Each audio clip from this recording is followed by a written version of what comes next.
Hi, this is Ken McCarthy of Jazz on the Tube, and I'd like to talk with you about Cuba. First thing, be aware that Jazz on the Tube has an entire Cuba section, and it has evolved over the last 2 years into one of the best sources of education on Cuba and its music that you'll find anywhere. Just go to jazzonthetube.com. Look at the menus at the top, and over to the right-hand side, you'll see Cuba. Just click on any one of those links, and you'll see a sign-up, and you can sign up for a once-a-week lesson on Cuba and its music. It's absolutely free, and I'm not going to be falsely modest here. It's fantastic. You will learn so much, you will not believe it. I've learned a lot putting it together, and I continue to learn a lot, and we're getting very positive feedback from old Cuba hands that really know the country and know the music, and they're very grateful for the job we're doing in educating the public about Cuba. Why is Cuba such a mystery? People are aware of the exotic things, the old cars, the rum, the cigars. They know there's some music down there, but they're just not aware of the breadth and depth of it. Well, here's why you don't know. Basically, since early 60s, Cuba's been closed to easy American travel.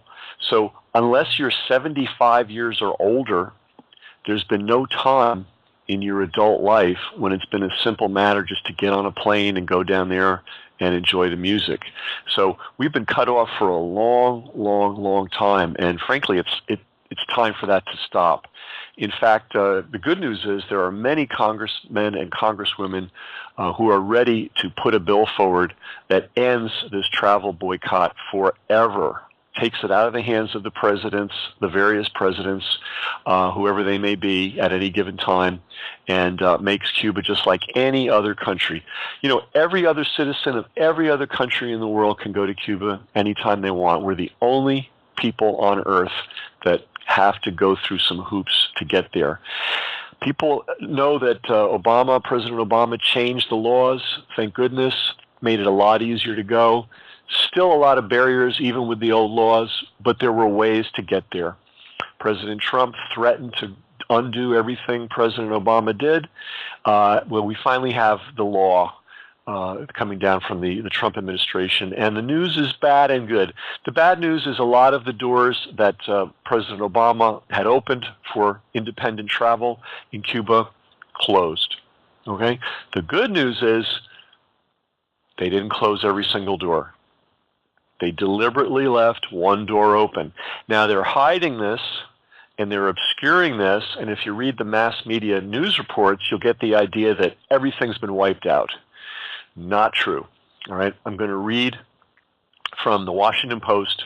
And by the way, you had to not only read the article, you had to read it like a lawyer and go all the way to the end and read the fine print to understand about this open door. So I want to explain the open door for you right now. Here's the bad news paragraph. The most significant change under the new regulations is the elimination of the individual, quote, people-to-people category of educational travel. As before the Obama opening, most visitors to Cuba will again have to travel in licensed groups. Now, there are licensed groups that have been able to go to Cuba for a long time. They're great. I went on one. I'm glad I did it. But here's the reality. They're super expensive. I mean, you're going to be paying $300, $400, $500, $600 a day to be on one of these things. Now, maybe you have a lot of money, and that's not a lot of money to you. You might want to go that way. But there's some other downsides. The other downside is you're on somebody else's agenda. You know, time to get up, time to eat, time to get on the bus, time to do this, time to do that. And maybe you're not that kind of a traveler. I didn't mind it because Cuba was so new and so unique and so important to me, but I don't want to do it again. You know, like it's one of those fantastic things that I never want to do again. And the expense. I mean, you know, $5,000 is a lot of money. You can do a lot of things. You can help a lot of people with $5,000, if nothing else. So that's the other downside of these package tours. The third downside is you learn a lot, but you also learn nothing. And when I say you learn nothing, you don't learn how to get around. You don't learn how to find places to stay. You don't learn where the good places to eat are. You don't even learn where all the venues are. On the trip that I went on, it was fabulous, but I didn't learn anything about a reliable venue that I could return to. Everything that we went to was a special event that was put on just for our group, which was great. The bad thing is, if I want to go back to Cuba, where am I going to find the music? And the music is everywhere, but it's also not easy to find. It's a paradox. So, do I recommend going to Cuba? Absolutely, because here's the good news, the silver lining in this cloud. So listen to this paragraph. One remaining exception appears to be the support for the Cuban people category. Support for the Cuban people category, which requires travelers to, quote, engage in a full-time schedule, unquote, of unspecified, quote, meaningful interaction with individuals in Cuba, unquote, and activities that support civil society. Now, if that sounds like a bunch of gobbledygook, believe me, it was designed by the bureaucrats to sound like that. It says everything and it says nothing. But there are some things that we can pull from this. Number one, when you go to Cuba, and I do hope you go, and they ask you why you're going, say that you're going under the support for the Cuban people category, and that you're going to engage in a full-time schedule of activities that support civil society, and you're also going to engage in meaningful interaction with individuals in Cuba. I mean, come up with some variation of that. That is still permitted. So they closed most of the doors, but they left this one open. But I want to stress, if you're relying on the news media to point this out to you, good luck, because I've read many, many articles about the new regulations under President Trump, and they all kind of obscure this. You really have to read deeply to get to this point. So yes, you can go to Cuba. Should you go to Cuba? If you love music and you don't go to Cuba, I sincerely feel sympathy for you, because you're missing one of the great, great, great musical treasures of the planet. Long-time listeners know I've spent a lot of time in New Orleans. I try to get there every year for a little bit of time. I used to spend months there at a time. New Orleans is another one of those cities, one of those places. If you love the music, you just have to get there. But I think Cuba takes it to an even higher level. There's a joke that 9 out of 10 Cubans are professional musicians, and it's a joke, but it's kind of close to true. For such a small country, there's less people in Cuba than in Ohio. They produce, I'll say this, they produce more world-class musicians pound for pound than any other patch of ground on earth. And for jazz fans, they've got some smoking hot jazz players down there. Plus, they have all the other African-derived musics that we don't really see very much in our country. And we all know that jazz is a synthesis of European and African elements. And some of the best parts of the music are the African elements. And in Cuba, you see the African culture is alive. You know, it's not hidden in the distant mists of time. It's living and breathing, and it's spectacular to experience. That's all I can say. It's the only place that I'm ready to get on a plane and go to any time of the day or night. I'd rather go there than New York. Love New Orleans. It's kind of a toss-up, but if I had to choose, I would go to Cuba. That's how astonishing the music is. So that's the good part of Cuba. The bad part of Cuba, and it's not really bad, but it's reality, and it's a reality you're not going to hear in the guidebooks, you're not going to hear in the glossy travel magazines, you're not going to hear on the TV programs or even the websites. Is a difficult place to travel in. Okay, and I'm a guy that has traveled in rural Guatemala, and I've been in El Salvador, and I've been in Nicaragua, and I've been around, um, and it is a challenging place to travel. Here's why. Number one, it's a Latin American country. If you've never been to a Latin American country, or you've never been to a Latin American country outside of a resort like Cancun or one of those places, it's different. Things don't work the way they work in a North American country. And so I was prepared for that, and I had my Latin American radar working so that I could easily deal with all the unavoidable frustrations and hassles that come up in a different material culture. Second, it's a Caribbean country, which is wonderful, beautiful palm trees, beautiful beaches, but another set of material challenges. It's a poor country. It's dignified. It's not like Central America, where you see people begging on the street and you see abject poverty, but it is a materially challenged place. Kids get educated. People have access to medical care. People are housed. So it's very different than other countries in Latin America in that way. But it is, on paper and in practical reality, a poor country. It is a country that is controlled very tightly by the authorities on every level, including and especially economic. So it's a controlled economy. That creates another set of problems.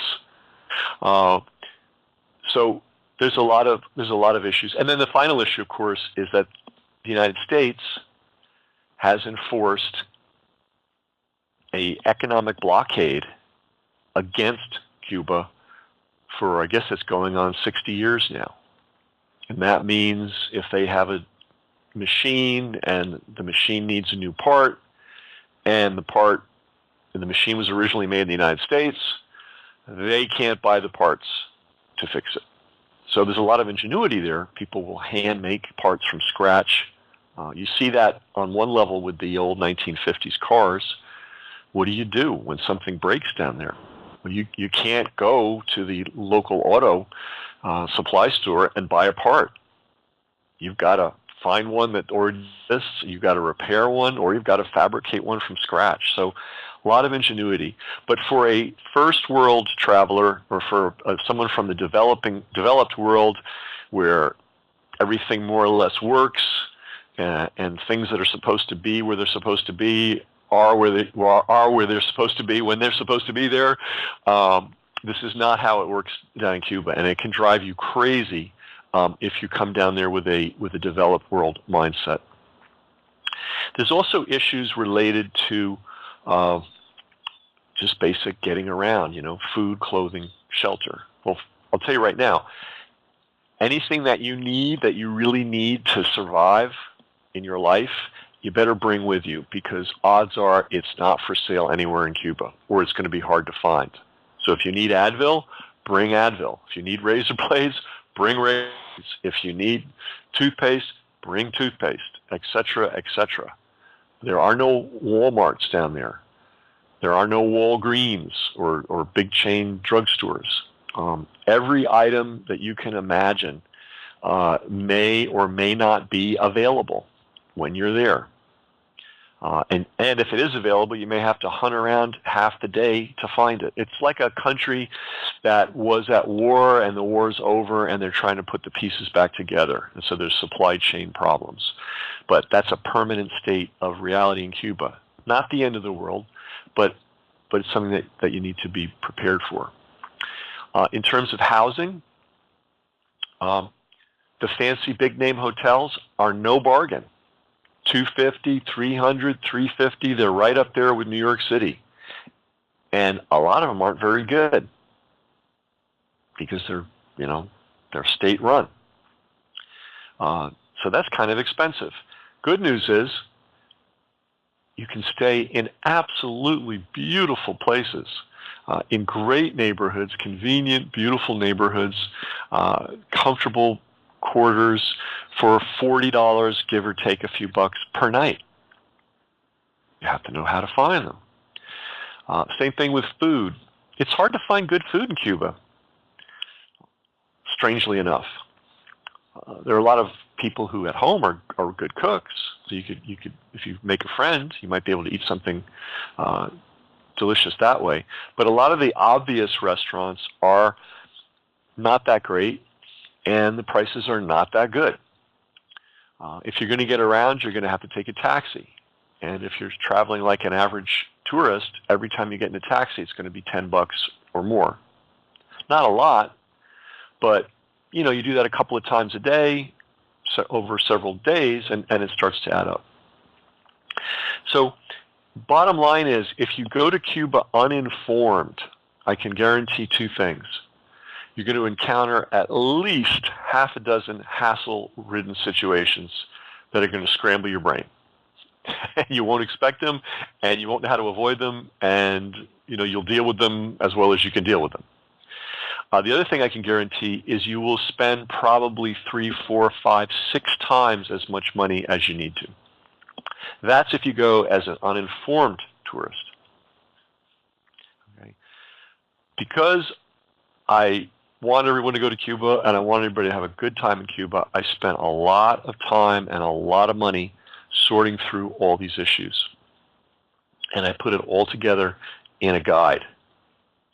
And I cover everything from what airline to take, how to get the Cuban visa. You have to have a visa from Cuba to get into Cuba. How do you get from the airport to downtown Havana? Why is Havana the best place to go if you're visiting Cuba for the first time? The big mistake that people make that ruins their vacations in Cuba, it's easily preventable, and hardly anybody warns you against it. Did you know that when you convert dollars, U.S. dollars, to Cuban currency, they immediately, in addition to the foreign exchange fee, take 10% off the top? So if you're going down there, let's say with $500 in cash or $1,000 in cash, let's say it's $1,000, you lose $100 and you haven't even gotten anything. And by the way, if you're turning your Cuban money back, you lose the 10% again. I show you how to avoid that. I show you that there are 2 kinds of Cuban currency. And if you know that, you can get great bargains. You can also avoid getting ripped off.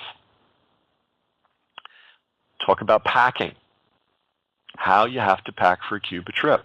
This is really, really important. It's one of these unglamorous, unsexy, quote, trivial things, but if you get it wrong, you can land in a bunch of misery when you're down there.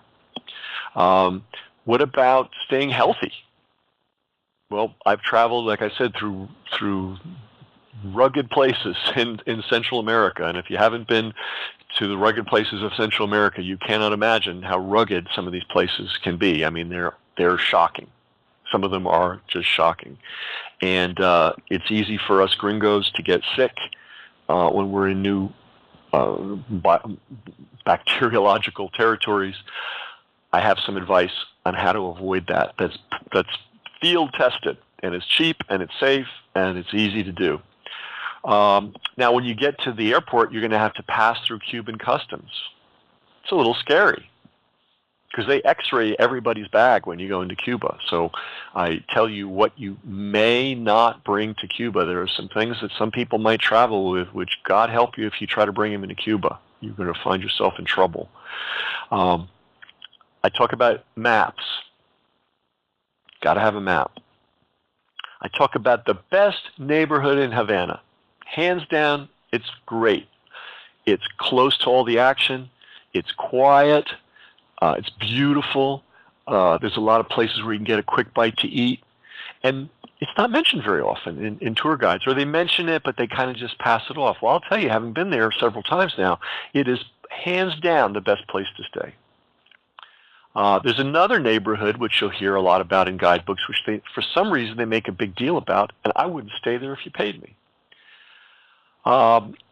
Big hotels, very dangerous. I was in a fancy hotel, Havana Libre, and I was there for 3 days, and I had a leak a nonstop leak in the bathroom of my ceiling that never stopped. Had to have a bucket there. Had to, thank goodness the cleaners changed the bucket every day because it filled up. I would tell the front desk, and they'd kind of go, "Well, okay, thanks." There was nothing. There was no impetus to fix it. That's what you get at the big state-owned properties. Some of the other people on the tour with me were on another floor, which was mold-ridden, and they all got sick. All right? Now, that room, the rack rate for that room, $280 a night. When I went back on my next trips, I found out how I could stay in clean, safe, friendly, spacious, wonderful places for around $40 a night. One of my friends scored a place with a view, a balcony view of the Gulf of Mexico, overlooking all of Havana and also the Gulf. I mean, it was like it would be a $5,000 place anywhere else. To try to do that in L.A. or in New York City, and he was just staying there for $40 a night. They don't differentiate that much. Like there's not in the other economy, I'll call it, versus the economy for tourists. In the other economy, there's sort of like an informal price setting. So that's something that you can use to your advantage. I mentioned the three best neighborhoods to explore and hang out in. Havana's huge. It's 2 million people. There's dozens and dozens of neighborhoods. As a tourist, as a visitor, as a student, a traveler, you don't need to see dozens of Cuban neighborhoods. There's three great ones, and I point those out to you. I also went through the effort of finding all the music venues. This is a shockingly difficult thing to find out, even when you're in Havana. If those of you who have spent time in New Orleans know the weird phenomena of New Orleans, there'll be some great hole-in-the-wall place where only the locals know about it. Or there'll be an amazing once-in-a-lifetime, jam session, and it was only advertised in one little newspaper in one line. So, for instance, when I go to New Orleans, I get every magazine, I get every newspaper, I get everything I can possibly find, and I read them all because they all have different listings. Okay, Havana's like that, except there's no newspapers or magazines. There's a government newspaper, but they're not listing stuff. And online, nobody's listing stuff. So you have to find out from word of mouth, or you have to have a list of where the reliable venues are, how to work with the venues, because it's not just a matter of going to the show. There's always something extra involved that you have to know for it to work out for you. So I've gathered all those venues, and I've added all the extra information you need to know. What time you need to get there to get in. That's very important. Some of these places, if you don't get there early, you cannot get in. And there's more to it than that, but you've got the list of venues, and you also have how to deal with the venues. Taxis. It's amazing. You can pay $10 for a taxi ride, or you can pay 50 cents. You need about a 3-minute tutorial on how to get the 50-cent fare. You're not cheating anybody. You're not ripping anybody off. You're just taking the taxi the way a Cuban would take the taxi. And the taxi drivers are fine with it. They have no problem. If you want to give them $10 for a fare that could have been 50 cents, hey, that's not a bad thing. But if you want to spend your money on something else, I show you how to do that.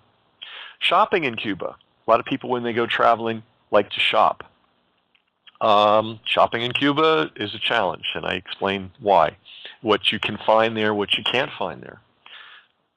How to eat well and save a fortune on food.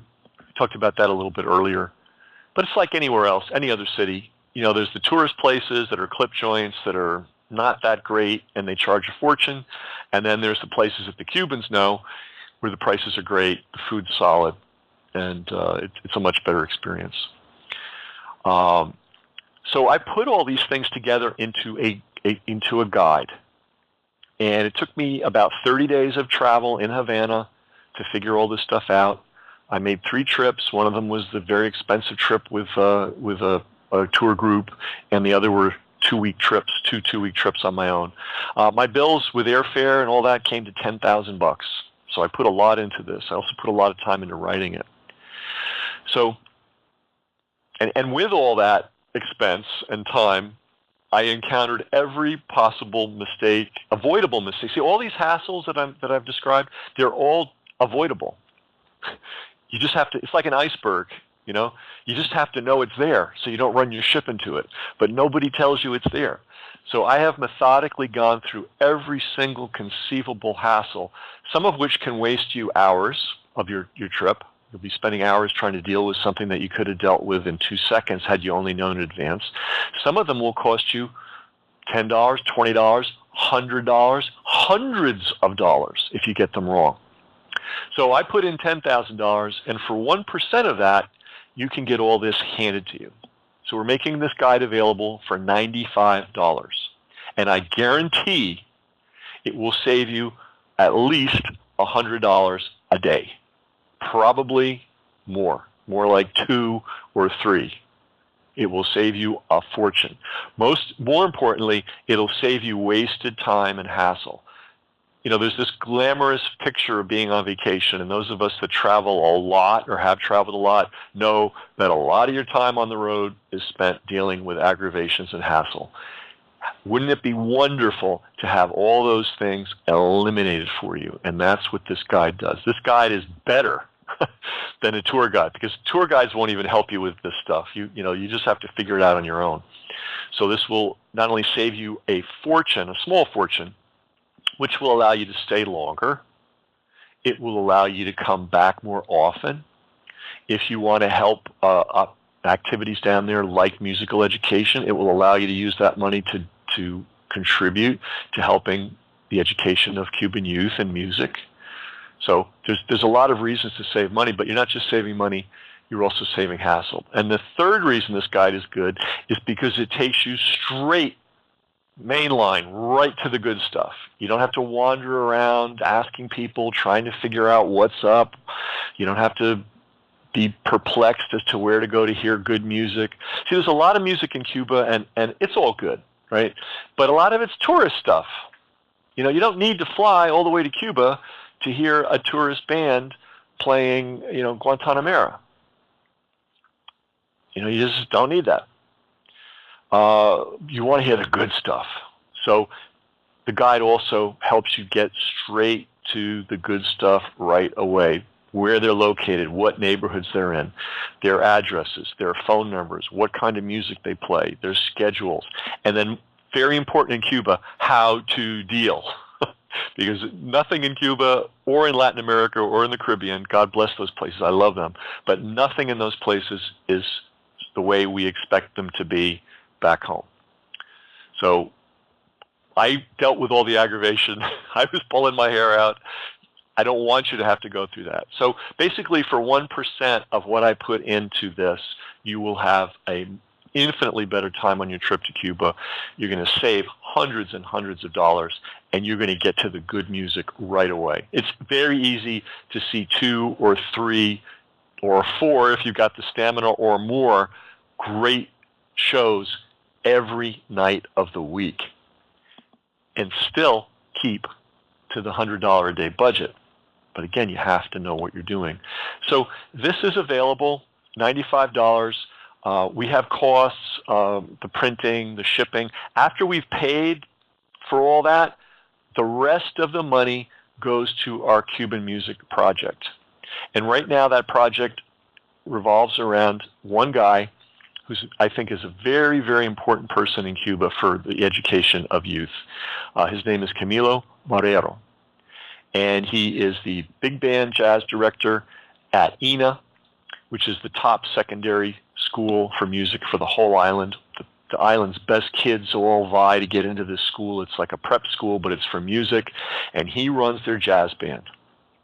He also has restarted the big band at the Instituto de Arte Superior, ISA.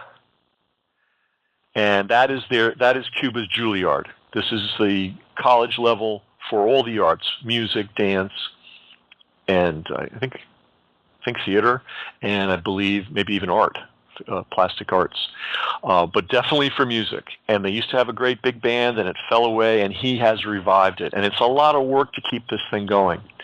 So he teaches there. He also is the go-to guy for his generation. He's just 28. He's the go-to guy for his generation, younger and older, give or take, for learning music theory. You see, here we got all kinds of teachers and websites and DVDs and books and libraries and classes and courses. They don't have any of that. They can't access the internet in Cuba. They can't go to YouTube and see videos. They can't look at books on Amazon and buy them, or CDs even. And what you're going to find when you go to Cuba, there's no bookstores. And the bookstores that do exist are, I'm sorry, they're terrible. The worst used paperback store in a strip mall in Jackson, Mississippi would be the best bookstore in all of Havana. It's just the selection's poor. It's random. The books are in poor quality. If you need a book on a particular subject, they don't have it. Good luck. So what we're doing, the other thing that's important too, Camilo works 2 jobs, and what do you think he makes? He makes $40 US, not per day, not per week, per month. That's his salary. Now, you can live cheaply in Cuba if you really know your way around, but $40 is poverty wages. Now, it's dignified down there. Right? People deal. They just deal with it. But when he wants to learn, he wants to learn about arranging, or he wants to expand. He's already an arranger. He's already scored movies. The guy's got a lot of talent, but he wants to learn more. And what does he do? He's really stuck. So what we do is we provide him with books. We go through catalogs of books. We say, what looks good to you? And he picks them out, and we get them for him. Same thing with YouTube videos. We download hundreds and hundreds of YouTube videos, put them on a hard drive, and when we go to Cuba, we give them to him. And now he's got the ability to see all this stuff that you see on Jazz on the Tube just with the flick of a switch. They don't have that. They don't have that in Cuba. The other thing that we did and want to do with this money is this past summer we brought Camilo to New York City. He had been here before, but always working, always being the manager of the secondary school band. They came, they performed, they went home. And not only did he have to be the director, he also had to be their babysitter and chaperone. So he didn't see a club. He didn't go out to hear music. He didn't even get to Central Park. So we brought him up for a week. He stayed with us in Tivoli. We did the 200-mile commute every day to save money on hotels. And we went to the Village Vanguard. We went to the Blue Note. He saw New York jazz for the first time in his life. And this is a guy, you have to understand, nothing matters to him except music and jazz and composing and arranging. Nothing matters. I mean, he loves his family. He loves his wife. But that aside, nothing else in life matters to him but that. So it is a pleasure to help him. The great Bobby Sanabria was so kind, took both of us, on a tour of the Bronx. And the Bronx is very important. It's as important as New Orleans to music, and nobody knows it. It's just tragic. Being close to New York City is a boon, and sometimes it's a curse. And in Bronx's case, it's a curse. But believe me, so much music that we're familiar with, a lot of rock and roll, rap, salsa, doo-wop, it all came from the Bronx. And all the cats lived up there. There were a lot of musicians that lived in the Bronx. There were a lot of clubs in the Bronx. There were more live music venues in the Bronx than there were in Manhattan. But anyway, that aside, that's another issue. But Bobby took us around and gave us the history and took us to places, and just we had a whole day where we just soaked in the history of the Bronx and its musical contribution. On the last day on our trip, we had a little time, and I thought, hey, Camilo, you want to go see the library at Lincoln Center? The library at Lincoln Center in New York City is the Performing Arts Library, and to me it was just a throwaway. We got to kill some time. Let's go. You've never seen anybody so stunned in his life as Camilo walking in to that library, going through the card catalog, going through the shelves, and seeing what was available. You know, the phrase "kid in a candy store." That's what it was like. He couldn't believe his eyes. I mean, these books that he could only dream of, he could just pull off the shelf and read. So we send him books. We bring him books when we go down. We bring hard drives full of video and also full of music too. And then this year we took the leap, and it was expensive to bring him up, but boy, it was just so worth it. And so he goes back, revived, rejuvenated, his inspiration level, you know, taken to an even higher level. And here's the key point. He's committed to Cuba. His family's committed to Cuba. His wife's family's committed to Cuba. They're not leaving. They're staying. So this is a guy who's going to influence 2 full generations of Cuba's young musicians as a teacher at ISA and at INA, and also all the informal tutoring he does with the young guys that need to learn theory and arranging. He teaches arranging too. So by helping this one person who is 110,000% devoted to jazz, you can help an entire generation of fledgling jazz musicians in Cuba. So when you buy this book, not only are you going to save a fortune on your trip, not only is your trip going to be 100 times more pleasant, not only are you going to see way more music than you would see on your own, you're also going to be helping Cuba's youth and helping advance jazz in Cuba. So it's $95, 1% of what it costs me to learn this stuff. I'm not giving this away, and I make no apology for it. This is very valuable information for people who want to go to Cuba and have fun there. It's $95, and if you're going to Cuba, you'd be crazy not to have it. So to find it on the website, just go to jazzonthetube.com/the Insider's Guide to Cuba, and you have to put a dash in between each one of those words. I should probably come up with a shorter URL for that, but Jazz on the Tube, the Insider's Guide to Cuba. You can read all about it, you can order it, and you can know that it will be, if you're actually going to go to Cuba, this will be the best money you've ever spent. And you're helping advance the cause of jazz in Cuba. So Ken McCarthy for Jazz on the Tube. I hope you make it to Cuba. And if you go to Cuba, for God's sake, get this guide so that you're not wasting time and money and missing out on fantastic musical opportunities.